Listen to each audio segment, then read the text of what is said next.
उधर पाकिस्तान के पूर्व प्रधानमंत्री इमरान खान की शाह खर्ची उनके लिए मुसीबत बन गई। लाहौर के जमान पार्क इलाके में उनका आलीशान घर है, जिस पर टैक्स विभाग ने उन्हें 14 लाख पाकिस्तानी रुपए का नोटिस थमा दिया। जिसके मुताबिक इमरान खान ने लाहौर के जमान पार्क में मौजूद अपने पुराने घर को तोड़वाकर नया आलीशान बंगला बनवाया, जिस पर लाहौर प्रशासन ने उन्हें 14 लाख पाकिस्तानी रुपए का लग्जरी टैक्स नोटिस भेज दिया, जिसके बाद इमरान खान को मजबूरी में यह टैक्स भरना पड़ा। इससे पहले लाहौर प्रांत के टैक्स विभाग ने इमरान खान से उनके नए घर का रिकॉर्ड मांगा था और उसी के आधार पर उन्हें यह नोटिस भेजा गया। इससे पहले भी इमरान खान को दूसरे मामलों में 36 लाख पाकिस्तानी रुपए का टैक्स नोटिस भेजा गया था। इमरान खान की पार्टी पीटीआई यानी पाकिस्तान तहरीक इंसाफ का आरोप है कि शहबाज शरीफ सरकार के इशारे पर टैक्स विभाग उन्हें नोटिस पर नोटिस भेज रहा है। लेकिन इमरान की मुसीबतें कम होने का नाम नहीं ले रही हैं। पाकिस्तान के प्रधानमंत्री शहबाज शरीफ ने इमरान खान की पत्नी पर भ्रष्टाचार का आरोप लगाते हुए बड़ा दावा कर दिया। शहबाज शरीफ ने दावा किया कि इमरान खान ने 2019 में अपनी पत्नी को भ्रष्टाचार के आरोपों से बचाने के लिए पूरी ताकत झोंक दी थी, ताकि किसी भी सूरत में बुशरा बीबी को बचाया जा सके। शहबाज शरीफ ने दावा किया कि इमरान खान ने मौजूदा सेना प्रमुख जनरल आसिम मुनीर को 2019 में साजिश के तहत पाकिस्तान की खुफिया एजेंसी ISI के प्रमुख पद से हटा दिया था। उनके मुताबिक तब आसिम मुनीर ने इमरान खान की पत्नी से जुड़े भ्रष्टाचार के सबूत पेश किए थे। दावा किया गया कि इसी के बाद इमरान खान इतने ज्यादा भड़क गए थे कि उन्होंने आसिम मुनीर को उनके पद से ही हटा दिया था। हालांकि इमरान खान ने शहबाज शरीफ के आरोप को पूरी तरह से गलत बता दिया। हालांकि पाकिस्तान के पूर्व प्रधानमंत्री इमरान खान की पत्नी बुशरा बीबी को कोर्ट से राहत मिल गई। अल कादिर ट्रस्ट मामले में आरोपी बुशरा बीबी की गिरफ्तारी पर कोर्ट ने 31 मई तक रोक लगा दी, जबकि इसी मामले में इमरान खान को कोर्ट ने 8 जून तक राहत दी है। असल में इमरान खान और बुशरा बीबी पर अल कादिर यूनिवर्सिटी के नाम पर यूके से आई करोड़ों की रकम का गबन करने का आरोप है। दावा है कि इस यूनिवर्सिटी के 2 ही ट्रस्टी हैं, जिसमें एक इमरान और दूसरी उनकी पत्नी बुशरा है। यही वजह है कि इमरान खान के अलावा उन पर भी गिरफ्तारी की तलवार लटक रही थी, जिसके बाद कोर्ट ने 5 लाख पाकिस्तानी रुपए के बॉन्ड पर उन्हें 31 मई तक राहत देने का फैसला लिया। इस बीच इमरान खान की काली मर्सिडीज कार पर वहां की सुप्रीम कोर्ट को सफाई देनी पड़ गई। इमरान खान को जमानत दिए जाने के बाद से ही वहां की सरकार सुप्रीम कोर्ट को घेरने में लगी है। पाकिस्तान की सुप्रीम कोर्ट पर इमरान खान को मर्सिडीज कार मुहैया कराने पर आरोप लगा था, जिस पर सुप्रीम कोर्ट ने सफाई देते हुए कहा कि इमरान खान को कोर्ट में पेश होने के लिए मर्सिडीज गाड़ी मुहैया नहीं कराई गई। 11 मई को अल कादिर ट्रस्ट मामले में पाकिस्तान के चीफ जस्टिस उमर अता बंदियाल की अध्यक्षता वाली 3 जजों की बेंच ने इमरान खान को कोर्ट में पेश करने का आदेश दिया था। इसके बाद कड़ी सुरक्षा के बीच पूर्व प्रधानमंत्री इमरान खान को काली मर्सिडीज गाड़ी में लाया गया। पाकिस्तान सरकार में मंत्री एहसान इकबाल ने ट्वीट कर सुप्रीम कोर्ट पर इमरान खान को महंगी कार मुहैया कराने का आरोप लगाया था। इस पर सफाई देते हुए सुप्रीम कोर्ट ने बताया कि जजों की पीठ के निर्देश पर इस्लामाबाद पुलिस ने इमरान खान को गाड़ी मुहैया कराई थी। उधर ऑस्ट्रेलिया के सिडनी के ओलंपिक्स पार्क में प्रधानमंत्री का भव्य स्वागत हुआ और ऑस्ट्रेलिया के पीएम ने प्रधानमंत्री को बॉस कह दिया। वहां हुए कार्यक्रम में 20,000 से ज्यादा भारतीय मूल के लोग शामिल हुए। इससे पहले प्रधानमंत्री ने ऑस्ट्रेलिया की अलग अलग कंपनियों के सीईओ और प्रतिनिधियों से मुलाकात की, जिसके बाद वो ऑस्ट्रेलिया के सिडनी के ओलंपिक्स पार्क पहुंचे, जहां उनके स्वागत के लिए करीब 20,000 भारतीय मूल के लोग मौजूद रहे। पीएम और ऑस्ट्रेलिया के प्रधानमंत्री एंटनी एल्बनीज जब वहां पहुंचे तो पूरा ओलंपिक्स पार्क खचाखच भरा था और जैसे ही भीड़ ने पीएम को देखा, मोदी मोदी सुनाई देने लगा। यही नहीं, ऑस्ट्रेलिया के पीएम ने भारत के प्रधानमंत्री को बॉस कह डाला। Prime Minister Modi is the boss. यानी एंटनी एल्बनीज ने भारत के प्रधानमंत्री का लोहा मान लिया। इससे पहले पापुआ न्यू गिनी में भी उनका जबरदस्त स्वागत हुआ था। वहां के पीएम ने तो उनके पैर तक छू लिए थे। इस बीच रूस और यूक्रेन के बीच जारी जंग का असर फ्रांस में आयोजित 76वें कैन फिल्म फेस्टिवल में भी दिखाई दिया। आयोजन के दौरान यूक्रेन समर्थक एक महिला ने खुद पर खून जैसा दिखने वाला लाल रंग उड़ेल लिया। उस महिला ने यूक्रेन के झंडे के रंग के कपड़े पहने हुए थे और जैसे ही वो कैन फिल्म फेस्टिवल के रेड कार्पेट पर पहुंची, उसने खुद पर खून जैसा दिखने वाला लाल रंग डालना शुरू कर दिया, जिसके बाद वहां पर मौजूद सुरक्षा कर्मियों ने उसे तुरंत ही रेड कार्पेट से हटा दिया। माना जा रहा है कि उस महिला ने रूस यूक्रेन युद्ध का विरोध करने के लिए ऐसा किया, जिसके लिए वो यूक्रेन के झंडे के रंग के कपड़े पहनकर आई थी। यही नहीं, जब तक उस महिला को सुरक्षा कर्मी वहां से हटा पाते, लोगों ने उसका वीडियो बना लिया, जिसके बाद वो सोशल मीडिया पर वायरल हो गया।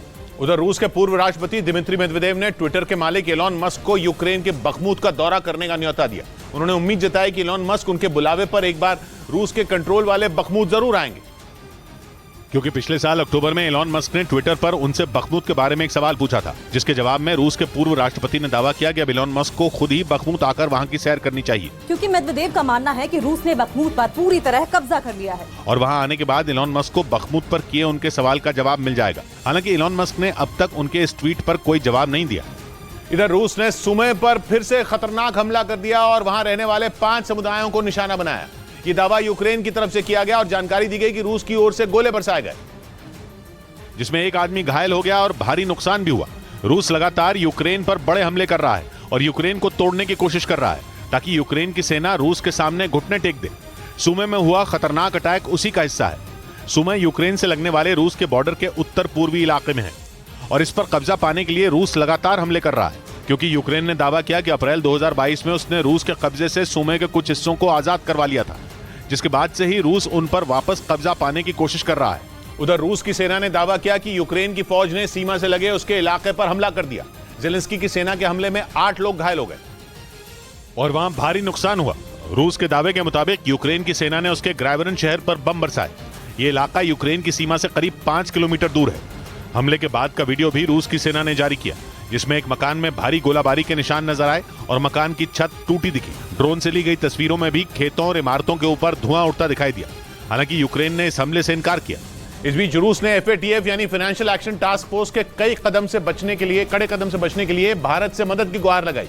FATF वो संस्था है जो अंतर्राष्ट्रीय स्तर पर मनी लॉन्ड्रिंग और टेरर फंडिंग पर नजर रखती है और रूस को डर है कि अगले महीने तक FATF उसे ब्लैकलिस्ट कर सकती है, जिसके बाद रूस के लिए दूसरे देशों से डिफेंस और बिजनेस डील करने में मुश्किल हो जाएगी और इसका सबसे बड़ा असर उसकी अर्थव्यवस्था पर पड़ेगा, क्योंकि अमेरिका और दूसरे यूरोपीय देशों की पाबंदियों की वजह से रूस की आर्थिक हालत उतनी अच्छी नहीं है। ऐसे में अगर FATF के मोर्चे पर भी उसे राहत नहीं मिली तो उसकी अर्थव्यवस्था पटरी से उतर जाएगी, क्योंकि यूक्रेन पर हमला करने की वजह से रूस पहले से ही इस अंतर्राष्ट्रीय एजेंसी की सदस्यता खो चुका है। ऐसी स्थिति में रूस ने भारत से मदद की गुहार लगाई ताकि भारत अंतर्राष्ट्रीय स्तर पर उसकी वकालत करे, जिससे दुनिया में उसकी छवि सुधर सके। इधर उत्तराखंड में मौसम विभाग ने भारी बारिश की संभावना जताते हुए ऑरेंज अलर्ट जारी कर दिया। साथ ही अगले 4 दिन यात्रा पर आ रहे श्रद्धालुओं से पूरी तैयारी के साथ आने की अपील की, क्योंकि मौसम विभाग ने केदारनाथ में आने वाले 4 दिनों यानी 26 मई तक तेज बारिश के साथ ओले गिरने का अनुमान जताया और इसके साथ ही केदारनाथ धाम समेत पूरे रुद्रप्रयाग में तेज बारिश शुरू हो गई। हालांकि मौसम को देखते हुए केदारनाथ प्रशासन भी पूरी तैयारी कर रहा है, क्योंकि उत्तराखंड में मौसम विभाग ने भारी बारिश, ओलावृष्टि और तेज हवाओं का अलर्ट जारी किया है। इस बीच दिल्ली में पड़ रही भीषण गर्मी ने फिर लोगों के पसीने छुड़ा दिए। मौसम विभाग के मुताबिक दिल्ली का अधिकतम तापमान 44 डिग्री सेल्सियस रहा।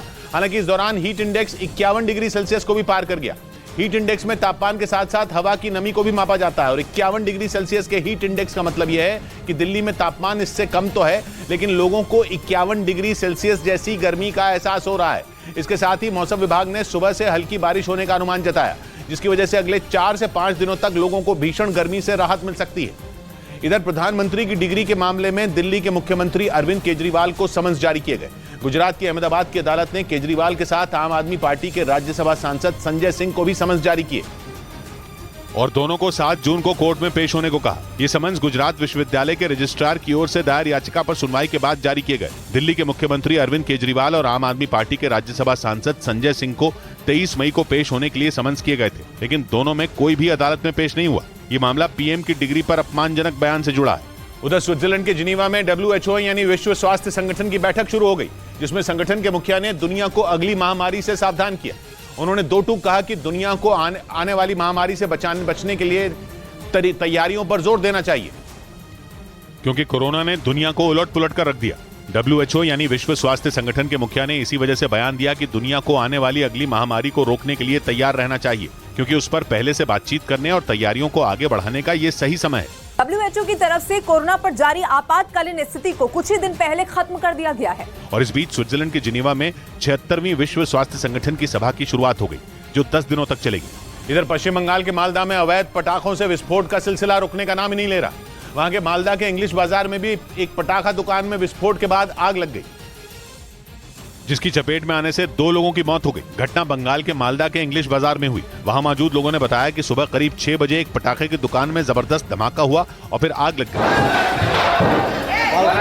और देखते ही देखते आग ने कई दुकानों को अपनी चपेट में ले लिया। 2 दिन पहले भी पश्चिम बंगाल के एग्रा इलाके में अवैध पटाखा फैक्ट्री में आग लगी थी और 12 लोगों की जान चली गई थी और इस बार पटाखों की दुकान जल उठी। दमकल विभाग ने बताया कि दुकान में बड़ी मात्रा में विस्फोटक थे, जिसकी वजह से उन्हें आग बुझाने में मुश्किलों का सामना करना पड़ा।